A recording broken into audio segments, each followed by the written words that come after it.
Hello friends, welcome to my English classroom.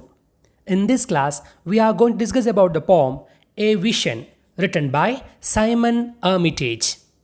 Simon Armitage എന്ന ആധുനിക കാല എഴുത്തുകാരൻ്റെ എ വിഷൻ എന്ന കവിതയാണ് ഈ ക്ലാസ്സിൽ നമ്മൾ പഠിക്കാൻ പോകുന്നത്. സൈമൺ ആർമിറ്റേജ് ആണ് എ വിഷൻ എന്ന് പറയുന്ന ഈ കവിത എഴുതിയ വ്യക്തി. അദ്ദേഹത്തെക്കുറിച്ച് നമുക്കൊന്ന് നോക്കാം. Simon Robert Armitage is an English poet, playwright, musician and novelist. വളരെ പ്രശസ്തനായ ഇംഗ്ലീഷിലെ കവിയും നാടകകൃത്തും സംഗീതജ്ഞനും നോവലിസ്റ്റുമാണെന്ത് സൈമൺ ആർമിറ്റേജ് എന്ന് പറയുന്ന ഇദ്ദേഹം. He was appointed poet laureate on 10th May 2019. 2019 May 10 ആസ്ഥാന കവിയായിട്ട് പോയറ്റ് ലൊറേറ്റായി സ്ഥാനാരോഹണം ചെയ്യപ്പെട്ടിട്ടുള്ള ആളാണ് സൈമൺ ആർമിറ്റേജ്. ഇന്നും അദ്ദേഹം അവിടുത്തെ ആസ്ഥാന കവിയാണ്. He is professor of poetry at the university of Leeds. Poet ലൊറേറ്റിൻ ആയതുകൂടെ അതിൻ്റെ ഒപ്പം തന്നെ അദ്ദേഹം ആരാണ്? യൂണിവേഴ്സിറ്റി ഓഫ് ലീഡ്സിലെ പ്രൊഫസർ കൂടിയാണ് പോയട്രിയുടെ. ഇന്നും പോയട്രി പഠിപ്പിക്കുന്ന ഒരു അധ്യാപകൻ കൂടിയാണ് അദ്ദേഹം. He has published over 20 collections of poetry, 20ഓളം കവിതാ സമാഹാരങ്ങൾ. Starting with zoom in 1989.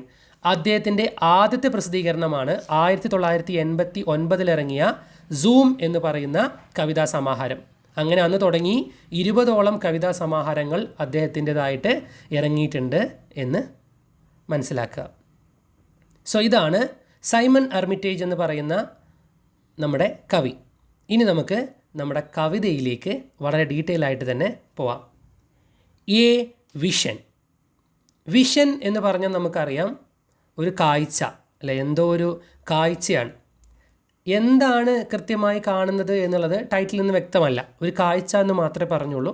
ബാക്കി വരികളിലൂടെ പോകുമ്പോഴാണ് നമ്മൾ കൃത്യമായി മനസ്സിലാക്കാൻ പോകുന്നത്.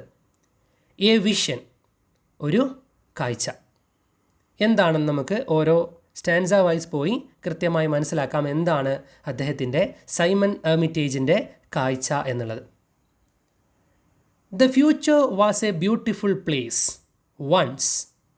Remember the full-blown balsa wood town on public display in the civic hall. The ring-bound sketches, artist impressions. ഇതിൻ്റെ സ്റ്റാൻസ വൈസ് ഡിവിഷനിലൊക്കെ വളരെ വലിയ രീതിയിലുള്ള വ്യത്യാസങ്ങളൊക്കെ ചിലപ്പോൾ കാണാൻ പറ്റുന്നുണ്ട്. ഒരു എക്സാക്റ്റ് ഓർഡറോ സ്റ്റാൻസ വൈസ് ഡിവിഷനോ ഒന്നും ഇദ്ദേഹത്തിൻ്റെ കവിതയ്ക്കില്ല. ഈ കവിതയ്ക്ക് പ്രത്യേകിച്ചുമില്ല. കാരണം ചില സ്ഥലങ്ങളിൽ പറഞ്ഞ പോലെ ഇത് 5 വരികളിലായിട്ടുള്ള സ്റ്റാൻസകളായിട്ട് വരുന്നുണ്ട്. എന്നാൽ ഇവിടെ 4 ലൈൻസ് ഉള്ള സ്റ്റാൻസയായിട്ടാണ് ഡിവൈഡ് ചെയ്തിരിക്കുന്നത്. എന്തായാലും കൃത്യമായി കവിത മനസ്സിലാക്കാൻ അത് നമ്മളെ വലിയ രീതിയിൽ ബുദ്ധിമുട്ടിക്കില്ല. നമുക്ക് കവിത പഠിക്കാനുള്ള മനസ്സിലാക്കാനുള്ള എളുപ്പത്തിന് നമുക്ക് എന്ത് ചെയ്യാം, ഇങ്ങനെ ഇതേ സ്റ്റാൻസയിൽ തന്നെ മനസ്സിലാക്കിയിട്ട് പോവാം. ഇദ്ദേഹം എന്തിനെ കുറിച്ചാണ് പറഞ്ഞുകൊണ്ടിരിക്കുന്നത് അല്ലെങ്കിൽ പറയാൻ പോകുന്നത് എന്നുള്ളത് നമുക്ക് ആദ്യ ഭാഗത്ത് തന്നെ കൃത്യമായിട്ട് മനസ്സിലാക്കി തരുന്നുണ്ട്. The future was a beautiful place. നമ്മളെ തുടക്കം തന്നെ ഒരു കാര്യം പറഞ്ഞ് അദ്ദേഹം നമ്മളെ ഒന്ന് ശ്രദ്ധയിലേക്ക് കൊണ്ടുവരികയാണ്. ഫ്യൂച്ചർ നമുക്കറിയാം, ഭാവി. Future was a beautiful place. ഭാവി എന്ന് പറയുന്നത് മനോഹരമായ ഒരു സ്ഥലമാണ്. വൺസ്, ഒരിക്കൽ എന്ന് പറഞ്ഞിട്ട് അവിടെ നിർത്തുകയാണ്. അതായത് അദ്ദേഹം പറയാൻ പോകുന്നത് ഭാവിയെക്കുറിച്ചാണ്. ഭാവിയെക്കുറിച്ചുള്ള നമ്മുടെ സങ്കല്പത്തെക്കുറിച്ചാണ് അദ്ദേഹം പറയാൻ പോകുന്നത്. അത് ഒരു വല്ലാത്ത അല്ലെങ്കിൽ ഭംഗിയുള്ള വളരെ ബ്യൂട്ടിഫുൾ ആയിട്ടുള്ള ഒരു സ്ഥലമാണ്. ഭാവി എന്നുള്ളത് വളരെ സുന്ദരമായ ഒരിടമാണ്. Remember the full blown balsa wood town. അപ്പോൾ കവി പറയാണ്, ഞാനൊരു കാര്യം ഓർക്കുമായിരുന്നു, അല്ലെങ്കിൽ ഞാൻ ഓർത്തുപോയി. എപ്പോൾ? Remember the full blown. ഇവിടെ ഫുൾ ബ്ലോൺ എന്ന് പറയുന്നത് പടർന്ന് പന്തലിച്ച എന്നൊക്കെ അർത്ഥത്തിലാണ്. ഫുൾ ബ്ലോൺ, വളരെ കൃത്യമായി വളർന്ന് വലുതായ. ബാൽസ വുഡ് എന്ന് പറയുന്നത് ഒരു പ്രത്യേകതരം മരമാണ്. ബ്രസീലിലൊക്കെ കാണപ്പെടുന്ന ഒരു പ്രത്യേകതരം മരമാണ് ബാൽസ വുഡ് എന്ന് പറയുന്നത്. ഈ ബാൽസ വുഡ് നമ്മുടെ തേക്കൊക്കെ പോലെയാണ്. അറിയാലോ തേക്കിൻ്റെയൊക്കെ പ്രത്യേകത. ഫർണിച്ചറുകൾക്കും അല്ലെങ്കിൽ മറ്റ് ബിൽഡിങ്ങുകൾക്കും ഒക്കെ ആയിട്ട് നമ്മൾ ഗംഭീരമായി ഉപയോഗിക്കുന്ന ഒന്നാണ് തേക്ക്, അല്ലേ? അതുപോലെ അറിയപ്പെടുന്ന ഒരിനം മരമാണ് ബാൽസ വുഡ് എന്ന് പറയുന്നത്. പല രീതിയിലുള്ള വീടുകളിലെ കൺസ്ട്രക്ഷൻ, ഇൻറ്റീരിയർ ഡിസൈനിങ്ങിന്, മറ്റുള്ള പല രീതിയിലൊക്കെ കൂടുതലായി ഉപയോഗിക്കുന്ന ഒരു മരമാണ് ബാൽസ വുഡ്. അപ്പോൾ കവി പറയാണ്, റിമെമ്പർ, എനിക്ക് ഓർമ്മ വന്നു, അല്ലെങ്കിൽ ഞാൻ ഓർക്കുന്നു, the full blown balsa wood town, വളർന്ന് പന്തലിച്ച, അല്ലെങ്കിൽ ഇത് ബാൽസ വുഡിനെ പറയുന്നതായിരിക്കാം, അല്ലെങ്കിൽ അദ്ദേഹം കണ്ട കാഴ്ചയെക്കുറിച്ചായിരിക്കാം. ഫുൾ ബ്ലോൺ, പന്തലിച്ച് കിടക്കുന്ന ബാൽസ വുഡ് ടൗൺ, അപ്പോൾ പടർന്ന് പന്തലിച്ച് കിടക്കുന്ന ഒരു ബാൽസ വുഡ് ടൗൺ ആയിരിക്കാം. അപ്പോൾ എന്താ ഇത്? ഒരു മരത്തിൻ്റെ ടൗൺ എന്ന് പറയാൻ കാരണം എന്തായിരിക്കും? മരം കൊണ്ടുണ്ടാക്കിയ ഒരു ടൗണിൻ്റെ രൂപരേഖയാണ് ഇവിടെ പറയുന്നത്. കാരണം ഇത് എവിടെയാണെന്ന് പറഞ്ഞിട്ടുണ്ട്, on public display in the civic hall. എവിടെ നിന്നാണത് കണ്ടത്? ഓൺ പബ്ലിക് ഡിസ്പ്ലേ, ആളുകൾക്ക് വേണ്ടിയിട്ട്, അതായത് ഒരു പ്രദർശനം നടക്കുന്നതിനിടയിൽ ഭാവിയിലെ ഒരു ടൗൺ എന്ന് പറഞ്ഞുകൊണ്ട് പബ്ലിക്കിന് വേണ്ടി കാണിച്ചുകൊണ്ടിരിക്കുന്ന ഒരു പബ്ലിക് ഡിസ്പ്ലേക്ക് വേണ്ടി ചെയ്തിരുന്ന, എവിടെയാണ്? In the civic hall. Civic ഹാളിൽ, ഫേമസ് ആയിട്ടുള്ള അവിടുത്തെ ഒരു ഹാളിൽ ഒരു പ്രദർശനം നടക്കുകയാണ്. ആ പ്രദർശനത്തിൽ മരം കൊണ്ടുണ്ടാക്കിയ, വെറും മരമല്ല, ബാൽസ വുഡ് മരം കൊണ്ടുണ്ടാക്കിയ ഒരു രൂപരേഖ, ഒരു ടൗണിൻ്റെ അതിമനോഹരമായ ഫുൾ ബ്ലോൺ, പടർന്ന് പന്തലിച്ച് കിടക്കുന്ന ഒരു രൂപരേഖ. ഒന്നെങ്കിൽ full blown balsa wood town എന്ന് പറയാം, അതായത് നല്ല കൃത്യമായ മരത്തിൻ്റെ, നല്ല ഫുള്ളായിട്ട് കൃത്യമായി മരം കൊണ്ട് ഉണ്ടാക്കി വെച്ചിരിക്കുന്ന ഒരു ടൗണിൻ്റെ രൂപരേഖ ഞാൻ ഓർക്കുന്നു. അത് കണ്ടിട്ടാണ് കവിക്ക് എന്തോ കാര്യം പറയാനുള്ളത്. അപ്പോൾ നമ്മളോട് തന്നെ ആദ്യം തന്നെ പറഞ്ഞു തരികയാണ്, എന്ത് കണ്ടപ്പോഴാണ്? ആ മരത്തിൻ്റെ ആ രൂപരേഖ, ഒരു നഗരത്തെക്കുറിച്ചുള്ള രൂപരേഖ കണ്ടപ്പോഴാണ് എനിക്ക് കാര്യങ്ങളൊക്കെ ഓർമ്മ വരുന്നത്. സോ എന്തൊക്കെയാണ് അദ്ദേഹം അവിടെ കണ്ടതെന്ന് പറയുന്നു, നോക്കാം. The ring bound sketches. Ring bound sketches, കൃത്യമായ രൂപരേഖയുള്ള, റിംഗ് ബൗണ്ട് എന്ന് ഉദ്ദേശിക്കുന്നത് കൃത്യമായ ഒരു റിംഗ്, അല്ലേ, ഒരു സിറ്റി, അതിൻ്റെ സെൻട്രൽ പൊസിഷനെ ആയിരിക്കാം പറയുന്നിട്ടുണ്ടാവുക. സോ റിംഗ് ബൗണ്ട്, കൃത്യമായ ഒരു റിംഗ്, നമ്മൾ റിംഗ് റോഡ് എന്നൊക്കെ പറയുന്ന പോലെ കൃത്യമായ ഒരു ജംഗ്ഷൻ, അതിന് ചുറ്റുമുള്ള ബൗണ്ട്, അതിന് ചുറ്റും കിടക്കുന്ന രൂപരേഖകൾ, സ്കെച്ചസ്, കൃത്യമായി വരച്ച് ഉണ്ടാക്കി വെച്ചിരിക്കുന്ന ഒരു ടൗൺ. ആർട്ടിസ്റ്റ് ഇംപ്രഷൻസ്, ആർട്ടിസ്റ്റിൻ്റെ, ഒരു കലാകാരൻ്റെ കരവിരുത് പ്രകടമാകുന്ന ഒരു നഗരം എന്നൊക്കെ പറയില്ലേ നമ്മൾ, അതായത് ആസൂത്രണം ചെയ്യപ്പെട്ട നഗരം എന്നൊക്കെ പറയില്ലേ, കൃത്യമായി ആസൂത്രണം ചെയ്യപ്പെട്ട് വെച്ചിരിക്കുകയാണ് അവിടെ. ആർട്ടിസ്റ്റ് ഇംപ്രഷൻസ്, കലാകാരൻ എന്ത് ചെയ്തിട്ടുണ്ട്? ഇംപ്രഷൻ, മുദ്രണം ചെയ്ത് വെച്ചിട്ടുണ്ട്, അല്ലെങ്കിൽ അദ്ദേഹത്തിൻ്റെ ഒരു കലാകാരന്മാരുടെ കരവിരുത് കാണുന്ന രീതിയിൽ കൃത്യമായ വരച്ച് വെച്ചിരിക്കുന്ന സ്കെച്ചസ്, കൃത്യമായി വരച്ച് വെച്ചിരിക്കുന്ന ഒരു മനോഹര നഗരമാണ് ഞാൻ അതിൽ കണ്ടത്. സോ ഇതാണ് ഫസ്റ്റ് സ്റ്റാൻസയായിട്ട് പറയുന്നത്. സോ എന്തിനെക്കുറിച്ചാണ് അദ്ദേഹം പറയാൻ പോകുന്നത് എന്നുള്ളത് ആദ്യ വരിയിൽ പറഞ്ഞു, ഭാവിയെക്കുറിച്ചാണ്, ഫ്യൂച്ചറിനെ കുറിച്ചാണ് പറയാൻ പോകുന്നത്. സോ വളരെ ഒപ്റ്റിമിസ്റ്റിക് ആയിട്ടുള്ള ഒരു നോട്ടിലാണ് ആദ്യത്തെ സ്റ്റാൻസ് തുടങ്ങിയിരിക്കുന്നത്, അല്ലേ? ഒപ്റ്റിമിസ്റ്റിക് എന്ന് പറഞ്ഞാൽ ശുഭാപ്തി വിശ്വാസം നിറഞ്ഞ രീതിയിലാണ് ആദ്യത്തെ സ്റ്റാൻസ് തുടങ്ങുന്നത്. കാരണം എന്താ? നല്ല ഭംഗിയുള്ളൊരു വരിയല്ലേ ആദ്യം കൊടുത്തത്, the future was a beautiful place. ഭാവി എന്ന് പറയുന്നത് മനോഹരമായ ഒരിടമാണ്. വൺസ്, ഒരിക്കൽ. അതെന്താണ് ആ ഒരിക്കൽ എന്നുള്ളത് നമുക്ക് സംശയം ഉണ്ടാക്കുന്നത് തന്നെയാണ്. പക്ഷെ കവിത കൃത്യമായി പറഞ്ഞ് അവസാനിപ്പിക്കുമ്പോൾ നമുക്ക് മനസ്സിലാവും എന്തുകൊണ്ടാണ് അദ്ദേഹം അങ്ങനെ പറഞ്ഞത്. ഇനി എന്താണിത് പറയാനുണ്ടായ സാഹചര്യം എന്നാണ് അടുത്ത വരിയിൽ പറയുന്നത്. Remember the full blown balsa wood town. എനിക്ക് ഓർമ്മയുണ്ട് മരം കൊണ്ടുണ്ടാക്കിയ ആ പ്രത്യേക ടൗണിന് രൂപരേഖയെ. On public display in the civic hall. Civic ഹാളിൽ വെച്ച് നടന്ന ആ പൊതുദർശനത്തിൽ, അല്ലെങ്കിൽ ആ കൃത്യമായ ആളുകൾക്കെല്ലാം ഉണ്ടായ ഒരു പ്രദർശനത്തിൽ വെച്ച് ഞാൻ കണ്ടതാണ്. ദ റിംഗ് ബൗണ്ട് സ്കെച്ചസ്, വളരെ അടുക്കും ചിട്ടയോടുകൂടിയുള്ള സ്കെച്ചുകൾ കൃത്യമായി വരച്ച് വെച്ചിരിക്കുന്നു. ആർട്ടിസ്റ്റ് ഇംപ്രഷൻസ്, കലാകാരൻ്റെ കരവിരുത് പ്രകടമാകുന്ന രചന അല്ലെങ്കിൽ കൃത്യമായ വര. ഇനി അടുത്ത സ്റ്റാൻസയിലാണ് എന്താണ് അവിടെ വ്യക്തമായി അദ്ദേഹം ഒന്നും കൂടെ എന്ത് ചെയ്യുന്നത്, അതിനെ വിവരിച്ച് മുന്നോട്ട് പോകുന്നത്.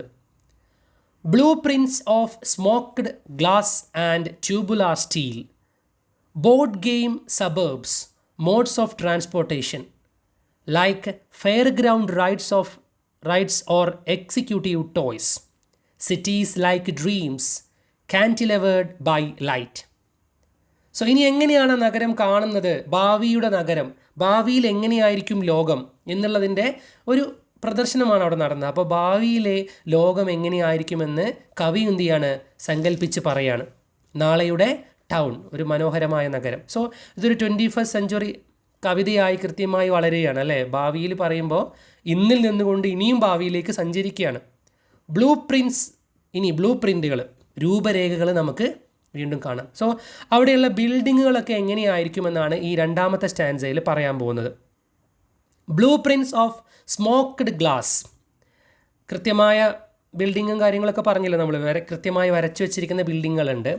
ഇനി സ്മോക്ക്ഡ് ഗ്ലാസ് അല്ലേ, ഭാവിയുടെ നഗരങ്ങളിൽ നമ്മൾ കാണാൻ പോകുന്ന ഒന്നാണ് സ്മോക്ക്ഡ് എന്ന് വെച്ചാൽ കൃത്യമായി നമുക്ക് അകത്തേക്കോ പുറത്തേക്കോ കാണാൻ പറ്റാത്ത രീതിയിലുള്ള ഗ്ലാസ്സുകളിലുള്ള ബിൽഡിങ്ങുകൾ നിങ്ങൾ ഇന്നും കാണാറുണ്ട് അല്ലേ. അപ്പോൾ വലിയ വലിയ അടിപൊളി നഗരങ്ങളിലൊക്കെ നമ്മൾ കാണുന്ന വലിയ വലിയ ഗംഭീരമായ ബിൽഡിങ്ങുകളിലൊക്കെ ഇപ്പോഴും യൂസ് ചെയ്യുന്നതാണ് ഫുൾ ചില്ലിൻ്റെ, നമ്മൾ പറയാറില്ലേ ചില്ല് കൊട്ടാരം പോലത്തെ ഒരു വീടാണ് എന്നൊക്കെ പറയാറില്ലേ. സോ അതുപോലെ സ്മോക്ക്ഡ് എന്നുദ്ദേശിക്കുന്നത് അത്തരത്തിൽ സ്മോക്ക്ഡ് ആയിട്ടുള്ള, നമുക്ക് അത്തരത്തിൽ പുക പോലെ ഉള്ളിൽ നിൽക്കുന്ന ഗ്ലാസ് എന്ന് പറയുന്നത് അറിയാലോ, അങ്ങോട്ടും ഇങ്ങോട്ടും കാണാൻ പറ്റാത്ത രീതിയിൽ നിങ്ങളത് കണ്ടിട്ടുണ്ടാവുമെന്ന് തന്നെ പ്രതീക്ഷിക്കുന്നു. ക്ലിയർ കട്ടായിട്ട് ഉള്ള കാണുന്ന ഗ്ലാസ്സുകളല്ല, അതല്ലാത്ത smoked glass and tubular steel.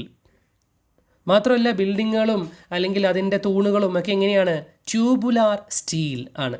ട്യൂബിൻ്റെ പ്രത്യേകത എന്താ, ട്യൂബ് എന്ന് പറയുമ്പോൾ അതിൻ്റെ ഉള്ളിലൊന്നും ഉണ്ടാവില്ല അല്ലേ. സ്റ്റീൽ, എല്ലാം സ്റ്റീലിൻ്റെ തൂണുകളൊക്കെയാണ്. അപ്പോൾ ഒരു നല്ല അടിപൊളി ചില്ലിൻ്റെ ഒരു വലിയ ബിൽഡിംഗ് ആലോചിക്കുക, അതിലിങ്ങനെ ട്യൂബ് പോലെ സ്റ്റീൽ കൊണ്ടുണ്ടാക്കിയ ഈ പറയുന്ന വലിയ തൂണുകളും ഒക്കെ സങ്കല്പിക്കുക. അതാണ് ഭാവിയുടെ നഗരം. എന്നാൽ ഇവിടെ കവി പറയാതെ പറയുന്ന ചില കാര്യങ്ങൾ ഉണ്ടാവാം അല്ലേ. കാരണം ട്യൂബുലാർ എന്ന് പറയുമ്പോൾ നമുക്കറിയാം പൊള്ളയായ എന്ന രീതിയിലുള്ള അർത്ഥമുണ്ട്. പൊള്ളയായ എന്ന് പറഞ്ഞാൽ ഉള്ളിലൊന്നുമില്ല, ദാറ്റ് മീൻസ് പുറമേക്ക് മാത്രമേ ഉള്ളൂ, ഉള്ളിലെന്താണ്, വാക്വം, ഒഴിഞ്ഞു കിടക്കുകയാണ്. സോ അതുകൊണ്ടുകൂടി ആയിരിക്കാം ട്യൂബുലാർ എന്ന് പറയുന്നത്. ഇനി സ്റ്റീൽ എന്ന് പറയുന്നതിൻ്റെ പ്രത്യേകത എന്താ, സ്റ്റീല് എപ്പോഴും വളരെ ഷൈനിങ് ആയിട്ടുള്ള തിളങ്ങുന്ന ഒരു സംഭവമാണ് അല്ലേ. സ്റ്റീലിൻ്റെ പ്രത്യേകത നമുക്ക് തന്നെ അറിയാം, തിളങ്ങുന്ന. അപ്പോൾ നഗരമൊക്കെ ഇങ്ങനെ തിളങ്ങും, പുറമേക്ക് നല്ല തിളക്കമായിരിക്കും, ഉള്ളിലെന്തായിരിക്കും, നത്തിങ് ആയിരിക്കും അല്ലേ. കാരണം എന്താ, ട്യൂബുലാർ സ്റ്റീൽ എന്ന് പറയുന്ന പ്രയോഗത്തിൻ്റെ ആ വലിയ അർത്ഥം മനസ്സിലാവുന്നുണ്ടാവും. ട്യൂബ് എന്ന് പറയുമ്പോൾ ഉള്ളിലൊന്നുമില്ലാതെ പുറമേക്ക് മാത്രമുള്ളതിനെയാണ് ട്യൂബ് എന്ന് പറയുന്നത്. സോ ട്യൂബുലാർ സ്റ്റീൽ എന്ന് പറയുന്നത് അത്തരത്തിലുള്ള അർത്ഥമായിരിക്കാം അദ്ദേഹം ഉദ്ദേശിക്കുന്നുണ്ടാവുക. എന്തായാലും മനോഹരമായ തിളങ്ങുന്ന സ്റ്റീൽ കൊണ്ടുണ്ടാക്കിയ തൂണുകളും സ്മോക്ക് ചെയ്ത പോലെയുള്ള ഗ്ലാസ്സുകളുമായി ആ നഗരത്തിൻ്റെ രൂപരേഖ ഞാൻ കാണുന്നു. Board game suburbs. ഇനി അടുത്തായിട്ട് പിന്നെന്തൊക്കെയുള്ളത്, ഈ നഗരം മാത്രമാണ്, സിറ്റി ആ ജംഗ്ഷൻ മാത്രമല്ല ഉള്ളത്, ഉള്ളിലോട്ടുള്ള സ്ഥലങ്ങളുണ്ട് അല്ലേ. സബേർബ് എന്ന് പറയുന്നത് അതിൻ്റെ പ്രാന്തപ്രദേശം എന്നൊക്കെ പറയില്ല നമ്മൾ, പട്ടണത്തിൻ്റെ പ്രാന്തപ്രദേശം, മറ്റുള്ള ഉള്ളോട്ടുള്ള ഏരിയകൾ. ബോർഡ് ഗെയിം സബേർബ്സ്, ബോർഡ് ഗെയിം പോലെ, അതായത് നമ്മൾ കൃത്യമായി കളിക്കുന്ന ബോർഡ് ഗെയിമുകൾ. ഏത് രീതിയിലായുള്ള ഗെയിമിലാണെങ്കിലും നമുക്കറിയാം കൃത്യമായ വരയും കൃത്യമായ ലൈനുകളൊക്കെ ഉള്ള ഗെയിമുകളുണ്ടല്ലോ, ബോർഡ് ഗെയിം. അത് ക്യാരം ബോർഡായാലും ചെസ് ബോർഡായാലും അതിൽ കൃത്യമായ എന്തുണ്ട്, കൃത്യമായ വരയും ചിട്ടയും സ്കെച്ചും ഉണ്ട് അല്ലേ.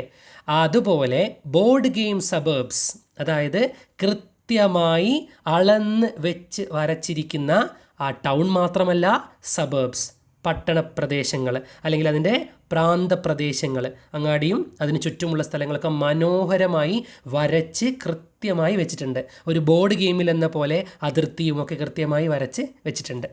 Modes of transportation like fairground rides or executive toys.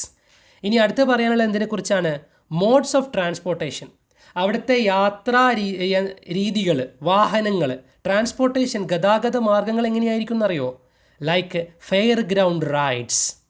Fair ground rides എന്ന് പറയുന്നത്, ഈ ഫെയർ ഗ്രൗണ്ട് എന്നൊക്കെ ഉദ്ദേശിക്കുന്നത് പാർക്കിലൊക്കെ ഉള്ള പോലെ എന്നാണ്. നമ്മൾ വലിയ പ്രോഗ്രാമുകളൊക്കെ ഇപ്പോൾ നിങ്ങൾ കണ്ടിട്ടില്ലേ, ഈ പല പ്രോഗ്രാംസും നാട്ടിൽ നടക്കാറില്ലേ, പല രീതിയിലുള്ള യന്ത്ര ഊഞ്ഞാലുകളും മറ്റ് ഗെയിമുകളൊക്കെ നടക്കുന്ന ഗ്രൗണ്ടുകൾ, ഫെയർ ഗ്രൗണ്ടുകൾ. ഇവിടെ അത്തരത്തിലൊരു ഫെയർ, ഒരു ഉത്സവം, അത്തരത്തിലൊരു ഉത്സവ പ്രതീതി ഉണ്ടാക്കുന്ന രീതിയിലുള്ള ഗ്രൗണ്ടിലുള്ള റൈഡുകൾ പോലെ പല റൈഡുകളുണ്ടാവും അല്ലേ. നമ്മളെ പേടിപ്പിക്കാനും ബട്ട് നമുക്ക് സന്തോഷം ഒരു സമയത്ത് നൽകാനൊക്കെ ഉപയോഗിക്കുന്ന രീതിയിലുള്ള പല റൈഡുകളുണ്ടാവും. അത്തരത്തിൽ യന്ത്ര ഊഞ്ഞാലുകളോ അത്തരത്തിലുള്ള പല റൈഡുകളുണ്ടാവും. അത്തരത്തിൽ നല്ല വെളിച്ചത്തിൽ തിളങ്ങി നിൽക്കുന്ന രീതിയിലൊക്കെ ഉള്ള സംഭവങ്ങളെ ആയിരിക്കും കവി ഉദ്ദേശിക്കുന്നുണ്ടാവുക. Like fairground rides. Fair എന്ന് ഉദ്ദേശിക്കുന്നത് അത്തരത്തിൽ ഉത്സവ പ്രതീതിയുള്ള ഗ്രൗണ്ടുകളിലുള്ള റൈഡുകൾ പോലെ. അതായത് വാഹനങ്ങളൊക്കെ എന്താണ് നമ്മൾ ഇന്ന് വിചാരിക്കുന്ന പോലെയൊന്നുമല്ല, അതൊക്കെ അതിൻ്റെ നെക്സ്റ്റ് ലെവലാണ്. നമ്മളെ എന്താ പറയുക, അമ്യൂസ് ചെയ്യിക്കുകയും അത്ഭുതപ്പെടുത്തുകയും എന്നാലൊപ്പം നമ്മളെ യാത്ര ചെയ്യാൻ സഹായിക്കുകയും ചെയ്യുന്ന അതിമനോഹരമായിട്ടുള്ള വാഹനങ്ങളെ ആയിരിക്കാം ഉദ്ദേശിക്കുന്നത്. ഓർ എക്സിക്യൂട്ടീവ് ടോയ്സ്, അല്ലെങ്കിൽ നമ്മളിങ്ങനെ ചില ടോയ്കളൊക്കെ കടയിൽ കാണൂലേ, ഗംഭീരമായിട്ടുള്ള നല്ല നല്ല ചുവന്ന അല്ലെങ്കിൽ നല്ല ഗംഭീരമായ നിറങ്ങൾ, തിളങ്ങുന്ന നിറങ്ങളുള്ള കാറുകൾ, വാഹനങ്ങൾ, ബൈക്കുകൾ നമ്മൾ ടോയ്സ് ആയിട്ട് മാത്രം കണ്ടിട്ടില്ല, കളിക്കാൻ വേണ്ടി മാത്രം ഉപയോഗിച്ചിരുന്ന ഗംഭീരമായ ചില വാഹനങ്ങളൊക്കെ അല്ലേ എക്സിക്യൂട്ടീവ് ടോയ്സ്. എക്സിക്യൂട്ടീവ് എന്ന് ഉദ്ദേശിക്കുന്നത് വളരെ പ്രമാണിമാർ മാത്രം കളിക്കാനൊക്കെ ഉപയോഗിക്കുന്ന എന്ന അർത്ഥത്തിലായിരിക്കാം അല്ലേ. എന്തായാലും അത്തരത്തിൽ വളരെ സൊഫിസ്റ്റിക്കേറ്റഡ് ആയിട്ടുള്ള എല്ലാ സൗകര്യങ്ങളുമുള്ള ടോയ്കളെപ്പോലെ അല്ലെങ്കിൽ ഫെയർ ഗ്രൗണ്ട് റൈഡുകളെപ്പോലെയാണ് എന്ത് ട്രാൻസ്പോർട്ടേഷൻ ഫെസിലിറ്റി അവൈലബിൾ ആയിട്ടുള്ളത്. എന്ന് വെച്ചാൽ മിന്നിപ്പാഞ്ഞു പോകുന്ന വാഹനങ്ങൾ, നമ്മളെ അത്ഭുതപ്പെടുത്തുന്ന, നമ്മളെല്ലാവരും ഒരു ഉത്സവ സ്ഥലത്തെത്തിയ പോലെ നമ്മൾ വല്ല റൈഡുകളും വെളിച്ചമൊക്കെ കാണുന്ന പോലെയാണെന്ത് റോട്ടിൽ നോക്കിയാൽ വാഹനങ്ങൾ കാണുന്ന അത്തരമൊരു സ്ഥലമാണ്, അത്തരമൊരു നഗരമാണ് ഞാൻ ഭാവിയിൽ കാണുന്നത്. അപ്പോൾ ഒരു നഗരത്തെ ഇദ്ദേഹം സൃഷ്ടിക്കുകയാണ് തൻ്റെ കൺമുന്നിൽ. അതാണ് ആ വിഷൻ എന്ന് പറഞ്ഞ് കവിതയിൽ പറയുന്നത് തന്നെ. ആ കാഴ്ച അദ്ദേഹം എന്ത് ചെയ്യാണ്, തൻ്റെ മനസ്സിലിങ്ങനെ സൃഷ്ടിക്കുകയാണ്, നാളെ ഭാവിയുടെ നഗരം എന്തായിരിക്കും എന്നുള്ളത്. എവിടെ നിന്നാണ് അദ്ദേഹത്തിന് ആ ചിന്ത വന്ന് തുടങ്ങിയെന്ന് നമ്മൾ കണ്ടു അല്ലേ, ഒരു എക്സിബിഷനിൽ അദ്ദേഹം കണ്ട ഒരു കാഴ്ചയിൽ നിന്നാണ്. ഇനി സിറ്റീസ് ലൈക്ക് ഡ്രീംസ്, നമുക്കെല്ലാവർക്കും മനസ്സിലായപ്പോൾ തന്നെ അദ്ദേഹം പറയുകയാണെന്ത്, സിറ്റീസ്, ഈ നഗരങ്ങൾ എങ്ങനെയാണ്, ലൈക്ക് ഡ്രീംസ്, സ്വപ്നതുല്യമായ നഗരങ്ങളാണ്, സ്വപ്നത്തിൽ എന്ന പോലെയുള്ള നഗരങ്ങളാണ്. കാൻറ്റിലവേർഡ് ബൈ ലൈറ്റ്, കാൻറ്റിലവേർഡ് എന്ന് പറഞ്ഞാൽ പുറത്തേക്ക് തള്ളി നിൽക്കുന്ന എന്ന അർത്ഥത്തിലൊക്കെയാണ് കാൻറ്റിലവേർഡ് എന്ന വാക്ക് ഉപയോഗിക്കുന്നത്. Exact meaning fixed or supported, വളരെ കൃത്യമായി ഫിക്സ് ചെയ്ത് വെച്ചിരിക്കുന്ന, സപ്പോർട്ട് ചെയ്ത് വെച്ചിരിക്കുന്ന, പുറത്തേക്ക് ഇങ്ങനെ തള്ളി നിൽക്കുന്ന ലൈറ്റ്സ്. നമുക്കറിയാം ഇന്ന് നമ്മൾ വീടുകളിലൊക്കെ ഒഴിച്ചുകൂടാനാവാത്തൊരു സംഭവമാണെന്ത് ലൈറ്റിംഗ് എന്ന് പറയുന്നത് അല്ലേ. നല്ല ഗംഭീരമായ ലൈറ്റിങ്ങുകൾ നിർബന്ധമാണിന്ന്. അതായത് ഒരു ഗംഭീരമായ വീടൊക്കെ ഉണ്ടാക്കി വയ്ക്കുമ്പോൾ അതിൽ പുറത്തേക്ക് തള്ളി നിൽക്കുന്ന ചുമരിനോട് ചേർന്ന് തന്നെ, ബീമിനോട് ചേർന്ന് തന്നെ നമ്മൾ എന്ത് ചെയ്യാണ്, ഇഷ്ടം പോലെ ലൈറ്റുകളാണ്, LED ലൈറ്റുകളും പല നിറത്തിലുള്ള ലൈറ്റുകളും, ഇതെല്ലാം കൂടെ കത്തിയിട്ട് എല്ലാവരും ഇങ്ങനെ മിന്നണം. നമ്മളെ വീട് കാണുമ്പോൾ എല്ലാവരും ഇങ്ങനെ അത്ഭുതത്തോടെ നോക്കണം അല്ലേ, എന്താണിത് പള്ളിപ്പെരുന്നാളാണോ എന്ന് എല്ലാവർക്കും തോന്നണം. സോ അത്തരത്തിൽ ഷോ ഓഫിൻ്റെ കാലമാണ് നമ്മളെല്ലാവരും ജീവിച്ചുകൊണ്ടിരിക്കുന്നത്. സോ ആ ഒരു ഷോ ഓഫിനെ തന്നെയാണ് ഇവിടെ കാൻറ്റിലവേർഡ് ബൈ ലൈറ്റ് എന്നുകൊണ്ട് ഉദ്ദേശിക്കുന്നത് കേട്ടോ. അതായത് പുറത്തേക്ക് തള്ളി നിൽക്കുന്ന ലൈറ്റ്, അതായത് ബിൽഡിങ്ങുകളിലും മറ്റെല്ലായിടത്തും എന്താണ് പുറത്തേക്ക് തള്ളി നിൽക്കുന്ന ലൈറ്റുകൾ. അതായത് നമ്മളിങ്ങനെ കണ്ണിലേക്ക് വന്നിട്ട് ഇങ്ങനെ അടിക്കുന്ന രീതിയിൽ നമ്മളെല്ലാം അത്ഭുതപ്പെടുത്തുന്ന രീതിയിലുള്ള വെളിച്ചവുമായിട്ടാണ് ഇവിടെ എന്ത് ചെയ്യുന്നത്, ഇതെല്ലാം കൃത്യമായി നഗരത്തെ കാണുന്നത്. നമുക്കിനി മൂന്നാമത്തെ സ്റ്റാൻസ നോക്കാം. And people like us at the bottle bank next to the cycle path or dog walking over tented strips of fuzzy felt grass or model drivers motoring home in. And people like us at the bottle bank. ഇനി ആളുകളെക്കുറിച്ച് ആ ഭാവിയിലെ സാങ്കല്പികമായിട്ടുള്ള ആ നാട്ടിലെ അല്ലെങ്കിൽ ആ ടൗണിലെ, താൻ ഇനി ഭാവിയിൽ എങ്ങനെയായിരിക്കും നാട് എന്ന് പറഞ്ഞ ആ നാട്ടിലെ ആളുകൾ എങ്ങനെയായിരിക്കും. ആൻഡ് പീപ്പിൾ ലൈക്ക് അസ്, നമ്മളെപ്പോലെയുള്ള ആളുകൾ തന്നെയായിരിക്കും. അറ്റ് ദ ബോട്ടിൽ ബാങ്ക്, അവിടെയൊക്കെ എവിടെയാണ് ആളുകൾ കൂടുതലായിട്ട് എവിടെയാണ് കാണുന്നത്, ബോട്ടിൽ ബാങ്ക്. ഈ ബാങ്ക് നിങ്ങൾ ബ്ലഡ് ബാങ്ക് എന്നൊക്കെ പറയുന്ന പോലെ നമ്മൾ സംഭരണശാലകളെയാണ് ഇവിടെ ബാങ്ക് എന്ന് ഉദ്ദേശിക്കുന്നത്.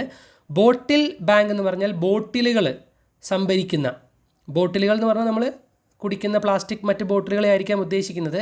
ഏറ്റവും കൂടുതൽ ആളുകൾ അവിടെയാണ് കാണുന്നതെന്നാണ് പറയുന്നത്. അതെന്താണ് അദ്ദേഹം ഉദ്ദേശിക്കുന്നത് എന്നുള്ളത് കൂടുതൽ അർത്ഥത്തിൽ നമുക്ക് മനസ്സിലാക്കാൻ പറ്റും. ഭാവിയിൽ ഏറ്റവും കൂടുതൽ അല്ലേ നമ്മുടെ ഈ വേസ്റ്റും കാര്യങ്ങളൊക്കെ സൂചിപ്പിക്കുകയായിരിക്കാം അദ്ദേഹം ഉദ്ദേശിക്കുന്നത്. പക്ഷേ അവിടെ ഈ ബോട്ടിൽ ബാങ്കിൽ എന്താ ചെയ്യുന്നത്, റീസൈക്കിൾ ചെയ്യുകയായിരിക്കാം അല്ലേ, അതൊരു ഭാവിയാണ്. അതായത് നമ്മൾ എപ്പോഴും പറയാറില്ലേ, പ്ലാസ്റ്റിക് വേസ്റ്റും മറ്റൊക്കെ നമുക്ക് മാറ്റിയെടുക്കാവുന്ന ഏറ്റവും നല്ല മാർഗ്ഗം എന്ന് പറയുന്നത് എല്ലാം റീസൈക്കിൾ ചെയ്തെടുക്കുന്നതാണ് അല്ലേ. അതിനെ വീണ്ടും ഉപയോഗിക്കുമ്പോൾ നാട് നന്മയിലേക്ക്, നമ്മുടെ പ്രകൃതിയെ മോശമാകാതെ നമുക്ക് സൂക്ഷിക്കാൻ പറ്റും എന്നൊക്കെ നമ്മൾ പറയാറില്ലേ. അതുപോലെ തന്നെ ആളുകളെല്ലാം എവിടെയാണ്, ആൻഡ് പീപ്പിൾ ലൈക്ക് അസ്, നമ്മളെപ്പോലെയുള്ള ആളുകളെല്ലാം അറ്റ് ദ ബോട്ടിൽ ബാങ്ക്, ഈ ബോട്ടിൽ സംഭരണശാലകളിലാണ്, ഈ ബോട്ടിലുകൾ റീസൈക്കിൾ ചെയ്തെടുക്കുന്ന സ്ഥലത്താണ്. Next to the cycle path, ഇനി ആ അവിടുത്തെ റോഡ് മാർഗത്തെക്കുറിച്ച് കൂടെ പറയുകയാണ്. റോഡുകൾ എങ്ങനെയായിരിക്കും, next to the cycle path, cycle പാത്തിനടുത്തായി. അപ്പോൾ അതിൻ്റെ അർത്ഥം എന്താ, സൈക്കിളിനായിട്ട് പോകാൻ വേണ്ടി മാത്രം ഒരു പാത്ത് ഉണ്ടാവും, ഒരു വഴി ഉണ്ടാവും, സൈക്കിൾ മാത്രം പോകുന്നത്. ഇതെല്ലാം നമ്മളിപ്പോഴും ആൾറെഡി കണ്ടുകൊണ്ടിരിക്കുന്ന കാര്യമാണ് കേട്ടോ. വികസിത രാജ്യങ്ങളിൽ നമ്മൾ ആൾറെഡി കാണുന്ന ചില കാഴ്ചകളാണ് ഈ പറഞ്ഞുകൊണ്ടിരിക്കുന്നതെല്ലാം. നമ്മൾ ഭാവിയിലേക്ക് ഇങ്ങനെ മുഴുവനായിട്ട് മാറും ലോകം എന്നാണ് കവി പ്രതീക്ഷിക്കുന്നത്. എന്നാൽ കവിതയുടെ അവസാനം ആ പ്രതീക്ഷ നിലനിൽക്കുമോ എന്ന് നമുക്ക് കണ്ടു തന്നെ അറിയാം. Next to the cycle path, cycle പാത്തിനടുത്തായിട്ട്. അപ്പോൾ മനസ്സിലാക്കുക, സൈക്കിളിന് മാത്രം പോകുന്ന ഈ കാറും മറ്റു വാഹനങ്ങളൊക്കെ ചീറിപ്പാഞ്ഞു പോകുന്ന കാഴ്ച നമ്മൾ കഴിഞ്ഞ സ്റ്റാൻസയിൽ കണ്ടതാണ് അല്ലേ, മിന്നിമായുന്ന വേഗത്തിൽ പറന്നു പോകുന്ന വാഹനങ്ങളെക്കുറിച്ച്. സോ ആ സമയത്ത് സൈക്കിളിനായിട്ട് എന്തുണ്ടാവണം, അവിടെ ഒരു പാത്ത് ഉണ്ടാവും. അതിനടുത്തായിട്ട് next to the cycle path, cycle പാത്തിനടുത്തായി or dog walking over tented strips of fuzzy felt grass. അതായത് ഈ ആളുകളിലും ബോട്ടിൽ ബാങ്കൊക്കെ നിൽക്കുന്നത്, ആളുകൾ എവിടെ നിൽക്കുന്നത്, next to cycle path, cycle പാത്തിന് അടുത്താണ്. അല്ലെങ്കിൽ ഓർ അതല്ല, അപ്പോൾ സൈക്കിൾ പാത്ത് ഉണ്ടാവും അവിടെ. അതല്ലെങ്കിലോ dog walking over tented strips of fuzzy felt grass. Dog walking, ഡോഗിനെ നടക്കാൻ കൊണ്ടുവരിക. ആളുകൾ ഈ പറഞ്ഞ പോലെ ഡോഗ്സിനെയുമായിട്ട് വരുന്നതോ അല്ലെങ്കിൽ ഡോഗുകളിനെ സുഖസുന്ദരമായി അവരിങ്ങനെ നടന്ന് പോകുന്നതോ ആയിട്ടുള്ള സ്ഥലത്തെയാണ് സൂചിപ്പിക്കുന്നത്. ഡോഗ് വാക്കിംഗ്, ഡോഗ്സിനെയൊക്കെ നടത്തിക്കുക. നമ്മളെല്ലാവരും കാണാറുണ്ടാവും അല്ലേ, ഈ നടക്കാൻ പോകുന്ന സമയത്ത് ഡോഗ്സിനെ കൊണ്ടുപോകുന്ന സംഭവങ്ങളൊക്കെ നിങ്ങൾ കണ്ടിട്ടുണ്ടാവും. ഓവർ ടെൻറ്റഡ് സ്ട്രിപ്സ്, ടെൻറ്റഡ് എന്ന് പറഞ്ഞാൽ പരിപാലിക്കുന്ന, നമ്മളിങ്ങനെ നോക്കി വളർത്തുന്ന, സ്ട്രിപ്സ് ഓഫ് ഇടങ്ങൾ, ലാൻഡ്, സ്ഥലങ്ങൾ, of fuzzy felt grass. Fuzzy എന്ന് പറഞ്ഞാൽ വളരെ സോഫ്റ്റ് ആയിട്ടുള്ള മൃദുവായ രീതിയിൽ, ഫെൽറ്റ് ഗ്രാസ് അതായത് നല്ല പുൽത്തകിടിയിൽ, പുൽ മൈതാനത്തിലൂടെ ഈ പറയുന്ന ഡോഗുകളെയും കൊണ്ട് നടക്കുന്ന ആളുകൾ അല്ലെങ്കിൽ നടക്കുന്ന ഡോഗുകൾ ആ സ്ഥലത്തിനടുത്തായിട്ടൊക്കെയാണ്. Or model drivers. ഇനി അതിനടുത്ത് കൂടെ നമ്മൾ മറ്റൊരു സ്ഥലത്ത്, അതായത് റോഡിലായിട്ട് എന്ത് കാണും, മോഡൽ ഡ്രൈവേഴ്സ്, നല്ല മോഡലായിട്ടുള്ള, സമൂഹത്തിന് തന്നെ മാതൃകയായിട്ടുള്ള ഡ്രൈവർമാർ. മോട്ടോറിംഗ് ഹോം ഇൻ, അവരെല്ലാം എന്ത് ചെയ്യാണ്, മോട്ടോറിംഗ് വാഹനങ്ങളിലായിട്ട് വീടുകളിലേക്ക് പോവുകയാണ്. സോ ഇതാണ്. അപ്പോൾ അദ്ദേഹം ഒരുപാട് കാഴ്ച ഒന്നിച്ച് അങ്ങോട്ട് എടുത്ത് പറഞ്ഞു തരികയാണ്. ആളുകളെല്ലാവരും ഈ പറയുന്ന സംഭരണശാലകൾക്കടുത്താണ്, ബോട്ടിൽ ബാങ്കുകൾക്കടുത്താണ്. ഈ ബോട്ടിൽ ബാങ്കുകൾ എവിടെയാണ്, നമ്മുടെ സൈക്കിൾ പാത്തിന് വളരെ അടുത്താണ്. ഈ സൈക്കിൾ പാത്തിൻ്റെ അടുത്ത് അല്ലെങ്കിൽ എവിടെയാണ്, ഡോഗ് വാക്കിംഗ്, അവിടെ നമുക്ക് ഡോഗിനെയും കൊണ്ടൊക്കെ നടക്കാൻ ഇറങ്ങുന്ന ആളുകളെ കാണാം. നല്ല പുൽ തകിടിയിലൂടെ, പുൽ മൈതാനത്തിലൂടെ ആളുകളിങ്ങനെ നടന്നു പോകുന്നു, കൂടെ ഡോഗുകൾ നടന്നു പോകുന്നതായിട്ടൊക്കെ നമ്മൾ കാണാം. ഇനി അതിന് തൊട്ടടുത്തായിട്ട് എന്തുണ്ട്, റോഡുണ്ട്. അപ്പോൾ നമുക്ക് കാഴ്ച കാണാമല്ലോ. റോഡിന് സൈഡുകളിലായിട്ട് എന്താണ്, നല്ല പുൽ മൈതാന, കൃത്യമായ പുല്ലും നല്ല ഗംഭീരമായ പ്രകൃതിയും മനോഹരമാക്കി വെച്ചിരിക്കുന്ന സ്ഥലങ്ങൾ. അതിന് തൊട്ടടുത്തായിട്ട് സൈക്കിൾ പാത്ത്, അതിന് നടുവിലായിട്ട് റോഡ്. അങ്ങനെ കൃത്യമായി പ്ലാൻ ചെയ്ത് വെച്ചിരിക്കുന്ന ഒരു നഗരത്തെയാണ് കവി സങ്കല്പത്തിൽ കാണുന്നത്. ഇനി നല്ല മോഡൽ ഡ്രൈവേഴ്സ് എന്ന് പറയുന്നതിലും ഒരു സൂചനയുണ്ട് അല്ലേ. മോഡൽ ഡ്രൈവേഴ്സ്, സമൂഹത്തിന് മാതൃകയായിട്ടുള്ള ഡ്രൈവർമാർ. അപ്പോൾ ഇന്നിൻ്റെ ലോകത്ത് ആ മോഡൽ ഡ്രൈവേഴ്സിനെ നമ്മൾ കാണുന്നുണ്ടോ, ഇല്ല എന്നുള്ള സൂചനയൊക്കെ ഉണ്ട് കേട്ടോ. സോ എന്തായാലും വളരെ മാതൃകാപരമായിട്ട് ഡ്രൈവ് ചെയ്യുന്ന കുറേ ആൾക്കാർ ഭാവിയിൽ ഇദ്ദേഹം പ്രതീക്ഷിക്കുകയാണ്. മോട്ടോറിംഗ് ഹോമിൻ, അവരെല്ലാം എന്ത് ചെയ്യാണ്, വീടുകളിലേക്ക് പോവുകയാണ്. അതിൻ്റെ ബാക്കിയായിട്ട് തന്നെയാണ് അടുത്ത സ്റ്റാൻസ വരുന്നത്. അതുകൊണ്ട് നേരെ നമുക്ക് അടുത്ത സ്റ്റാൻസയിലേക്ക് പോവാം. Electric cars, motoring home in electric cars എന്നതിൻ്റെ ബാക്കിയാണത് അല്ലേ. Electric cars or after the late show strolling the boulevard they were the plans, all underwritten in the neat left hand of architects, a true legible script. So നഗരത്തിൻ്റെ മറ്റ് കാഴ്ചകളിലേക്കും അദ്ദേഹത്തിൻ്റെ അവസാനമായിട്ടുള്ള സങ്കല്പങ്ങളിലേക്കും കൂടി പോയിട്ട് ഈ ഭാഗം അദ്ദേഹം അവസാനിപ്പിക്കാൻ പോവാണ്. ഈ മാതൃകാ ഡ്രൈവർമാരെല്ലാവരും വീട്ടിലേക്ക് പോവാണ് അല്ലേ. എങ്ങനെയാണ് പോകുന്നത്, ഇലക്ട്രിക് കാർസ്, അവരെല്ലാവരും ഇലക്ട്രിക് കാറുകളിലാണ് പോകുന്നത്. ഭാവിയുടെ അല്ലേ, ഭാവിയിലേക്ക് ആളുകളെല്ലാവരും ഇലക്ട്രിക് വാഹനങ്ങളിലേക്ക് മാറുമെന്നൊക്കെ പറയുന്നില്ലേ, അതിൻ്റെ ഒരു സങ്കല്പം ഇദ്ദേഹം ഇവിടെ പറയുകയാണ് ചെയ്യുന്നത്. ഇപ്പോഴേ നമുക്കറിയാം അല്ലേ, ആളുകൾ പെട്രോൾ ഡീസൽ മറ്റൊക്കെ രീതിയിലുള്ള പ്രശ്നങ്ങൾ കാരണമൊക്കെ ഇലക്ട്രിക് വാഹനങ്ങളിലേക്ക് പോകുന്ന ഒരു കാഴ്ച നമ്മൾ ആൾറെഡി കാണുന്നുണ്ട്. ഇത് കുറച്ചും കൂടെ വർഷങ്ങൾക്ക് മുൻപ് എഴുതിയൊരു കവിതയാണ്. അപ്പോഴേ ഇത് തുടങ്ങിയിട്ടുണ്ട്. ഇപ്പോഴും നമുക്കറിയാം ഇത്തരത്തിലുള്ള മാറ്റങ്ങൾ വലിയ രീതിയിൽ മാറിക്കൊണ്ടിരിക്കുന്ന സമയമാണിപ്പോൾ. ഇതിനി ഭാവിയിലെത്തുമ്പോൾ മുഴുവൻ എന്തായി മാറുകയാണ്, ഇലക്ട്രിക് കാറുകളിലായിരിക്കും ആളുകൾ പോകുന്നതെന്നൊക്കെയുള്ള സങ്കല്പങ്ങൾ അദ്ദേഹം പറയുകയാണ്. Or after the late show, ഇനി ആ നഗരത്തെക്കുറിച്ച് വീണ്ടും പറഞ്ഞ് വാചാലനാവാണ് ഇദ്ദേഹം. അല്ലെങ്കിൽ ആളുകൾ എന്ത് ചെയ്യായിരിക്കും, ആഫ്റ്റർ ദ ലേറ്റ് ഷോ എന്ന് ഉദ്ദേശിക്കുന്നത് രാത്രിയിലെ ഷോ. അത് സിനിമയാകാം, മറ്റ് പ്രോഗ്രാമുകൾ എന്തെങ്കിലും ആകാം, അത്തരത്തിലുള്ള പാർട്ടി, അങ്ങനെ ഷോ എല്ലാം കഴിഞ്ഞുകൊണ്ട് സ്ട്രോളിംഗ് ദ ബൊലെവാർഡ് എന്നാണ് അത് പ്രൊനൗൺസ് ചെയ്യുന്നത്. Strolling the ബൊലെവാർഡ്. സ്ട്രോളിംഗ് എന്ന് പറഞ്ഞാൽ ചുറ്റി നടക്കുക എന്നാണ് അർത്ഥം. അങ്ങോട്ടും ഇങ്ങോട്ടും അങ്ങാടിയിലൂടെയൊക്കെ ചുറ്റി നടക്കുക. Strolling the ബൊലെവാർഡ്. ബൊലെവാർഡ് എന്ന് ഉദ്ദേശിക്കുന്നത് നടപ്പാതയാണ് കേട്ടോ. ചോലമരങ്ങൾ നിൽക്കുന്ന അപ്പുറവും ഇപ്പുറമായിട്ട് നിൽക്കുന്ന നടപ്പാതകൾ, ചോലമരങ്ങളുള്ള നടപ്പാതകളെയാണ് ബൊലെവാർഡ് എന്ന് പറയുന്നത്. അതിമനോഹരമായിട്ടുള്ള ഈ പറയുന്ന നടപ്പാതകളെയാണ്. രണ്ട് ഭാഗത്തായിട്ട് മരങ്ങൾ, ആ മരങ്ങളിൽ നിന്ന് പൊഴിഞ്ഞ് വീഴുന്ന ഇലകൾ, അതിങ്ങനെയുള്ള കൽപ്പാകിയ നടപ്പാതകൾ, അതാണ് ഉദ്ദേശിക്കുന്ന ബൊലെവാർഡ്. എന്നുവെച്ചാൽ സാങ്കല്പികമായിട്ടുള്ള അദ്ദേഹത്തിൻ്റെ ഈ ലോകത്ത് നമ്മൾ പറയുന്ന പോലെയുള്ള ഉട്ടോപ്യ അല്ലേ, അതായത് ഒരു സാങ്കല്പിക ഐഡിയൽ നഗരമാണ് അദ്ദേഹം സങ്കല്പിക്കുന്നത്. അതായത് ഒരു ഐഡിയൽ സിറ്റിയാണ് അദ്ദേഹം ഭാവിയിൽ കാണുന്നത്. അത് മോറൽ ടൗൺ കൂടിയാണ്.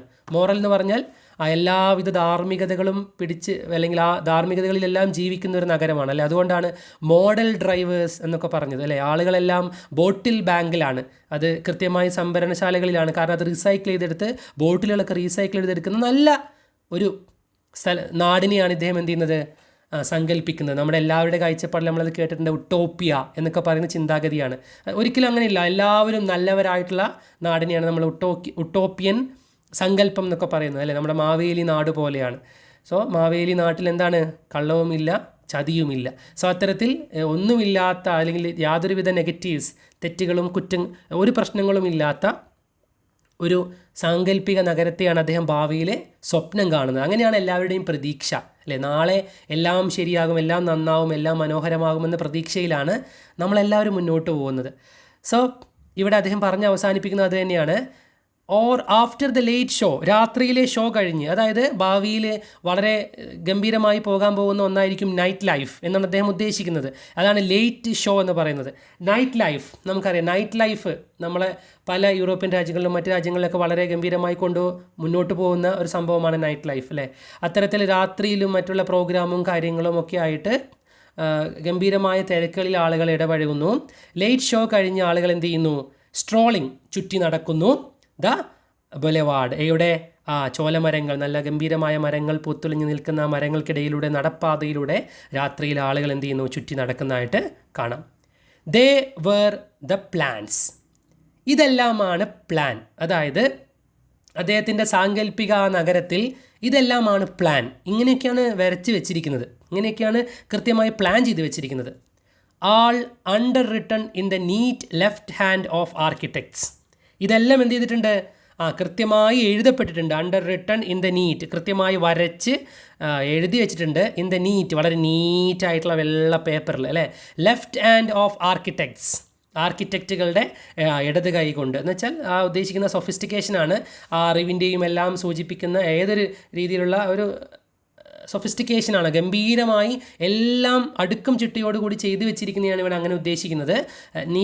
വളരെ നീറ്റായിട്ടുള്ള ലെഫ്റ്റ് ഹാൻഡ് ആർക്കിടെക്ട്സ്, കൃത്യമായി ആർക്കിടെക്റ്റുകൾ എന്ത് ചെയ്തിട്ടുണ്ട്, അതിങ്ങനെ വരച്ച് സ്റ്റാൻഡേർഡാക്കി വെച്ചിട്ടുണ്ട്.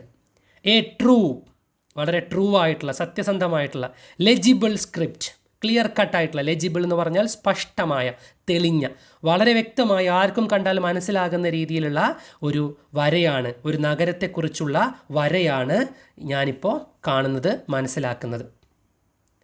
അതായത് സാങ്കല്പികമായ ഒരു ലോകത്തെക്കുറിച്ചുള്ള കാഴ്ചപ്പാട് എങ്ങനെയായിരിക്കും ഭാവിയുടെ ഒരു നഗരം എന്നാണ് ഇദ്ദേഹം പറഞ്ഞത്.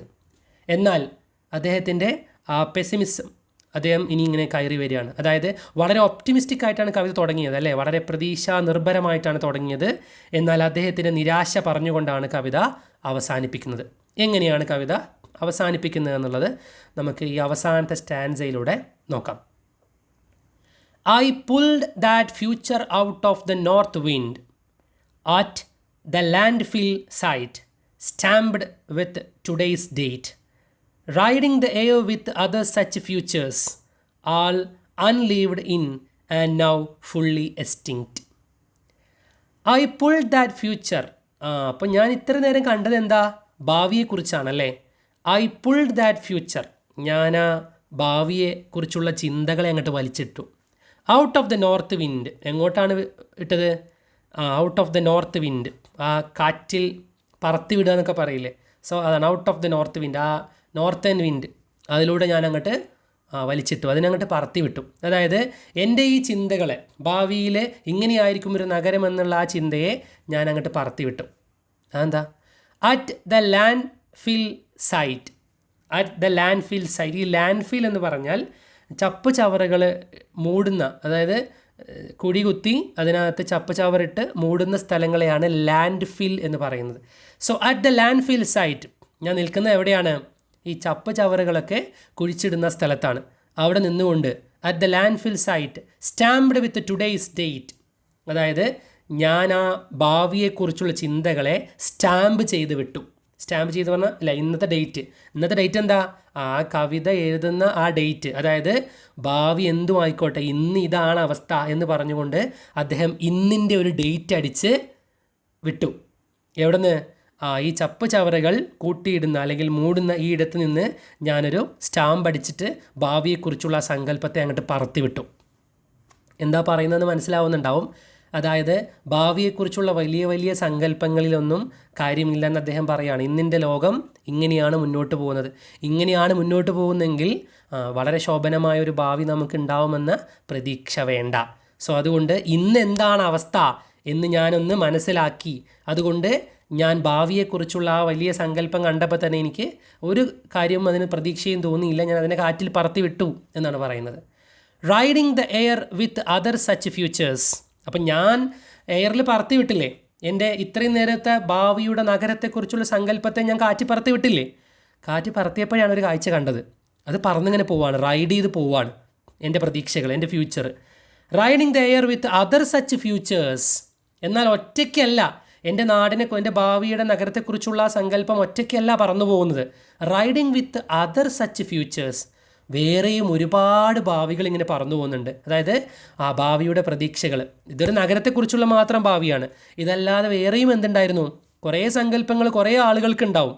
ഭാവിയിൽ ഇങ്ങനെയാകും, ഭാവിയിൽ അങ്ങനെയാവും, ഇത് നമ്മൾ അങ്ങനെയാക്കും, ഈ നാട് ഇങ്ങനെ മാറും എന്നൊക്കെ പറഞ്ഞിട്ട് ഭയങ്കരമായ ഫ്യൂച്ചർ പ്ലാനുകളുണ്ട് നമുക്ക്. അതെല്ലാം ഇങ്ങനെ കാറ്റ് പറന്നു പോകുന്നുണ്ട്. അതിന് കൂടെയാണ് എൻ്റെ ഈ പ്രതീക്ഷയും ഈ ഫ്യൂച്ചറും പറന്നു പോകുന്നത്. ആൾ അൺലീവ്ഡ് ഇൻ. ഈ എല്ലാം പറന്നു പോകുന്ന എല്ലാം എന്താണ്? അൺലീവ്ഡ്, ജീവിക്കാൻ വകയില്ലാത്തതാണ്, അതായത് നടക്കാത്ത കാര്യങ്ങളാണ്. And now fully extinct. ഇന്നിപ്പോൾ എല്ലാം എന്ത് ചെയ്തിട്ടുണ്ട്?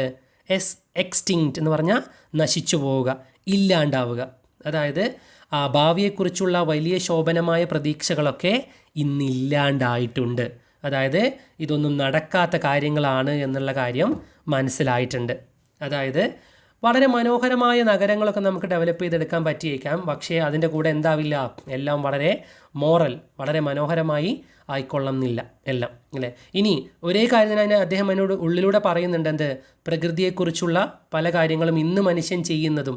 അത് അദ്ദേഹം സ്റ്റാമ്പ് അടിച്ച് വിട്ട കാര്യം പറയുന്നുണ്ടല്ലേ. അത് എവിടെ നിന്നിട്ടാണ്? ഒരു ചപ്പ് ചവറുകൾ മൂടിയിടുന്ന ഒരു സ്ഥലത്ത്, ഒരു ലാൻഡ് ഫിൽ നിന്നുകൊണ്ട് അദ്ദേഹം പറയുകയാണ്, ഇന്നിൻ്റെ അവസ്ഥ ഇതാണ്.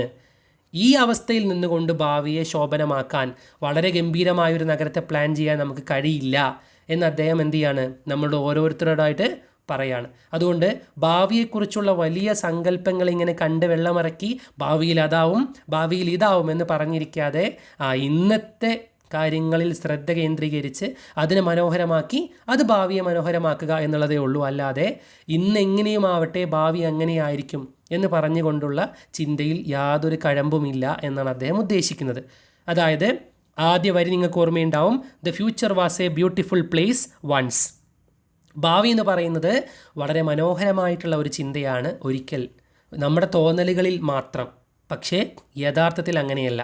അതുകൊണ്ടാണ് പറഞ്ഞത് ഒപ്റ്റിമിസ്റ്റിക് ആയിട്ടുള്ള വളരെ ശുഭാപ്തി വിശ്വാസം നിറഞ്ഞ വരിയിൽ തുടങ്ങിയ കവിത അവസാനിക്കുന്ന എങ്ങനെയാണെന്ന് നോക്കൂ. ആൾ അൺലീവ്ഡ്, ഇതൊന്നും നടക്കാൻ പോകുന്നില്ല. ആൻഡ് നൗ ഫുള്ളി എക്സ്റ്റിങ്ക്റ്റ്, ഈ ചിന്തകളും പ്രതീക്ഷകളൊക്കെ എന്തായിട്ടുണ്ട്? ഇന്ന് എക്സ്റ്റിങ്ക്റ്റ്, നശിച്ചു പോയിട്ടുണ്ട്, ഇല്ലാണ്ടായിട്ടുണ്ട്. അതായത് അവസാനത്തിലെത്തിയപ്പോഴേക്കും കവി കംപ്ലീറ്റ്ലി പെസിമിസ്റ്റിക് ആയിട്ട് മാറിയിട്ടുണ്ട്. നിരാശാനിർഭരമായ ഇന്നത്തെ ലോകത്തിൻ്റെ പോക്കിനെ കുറിച്ചാണ് കവി കൃത്യമായി പറഞ്ഞ് അവസാനിപ്പിക്കുന്നത്. സൈമൺ അർമിറ്റേജിൻ്റെ എ വിഷൻ എന്ന കവിതയെക്കുറിച്ച് ഒരു വ്യക്തമായ ധാരണ ഈ ക്ലാസ്സിലൂടെ ലഭിച്ചുവെന്ന് വിശ്വസിക്കുന്നു. ക്ലാസ്സിനെ കുറിച്ചുള്ള നിങ്ങളുടെ അഭിപ്രായങ്ങളും നിർദ്ദേശങ്ങളും കമൻറ്റ് ബോക്സിൽ അറിയിക്കുക.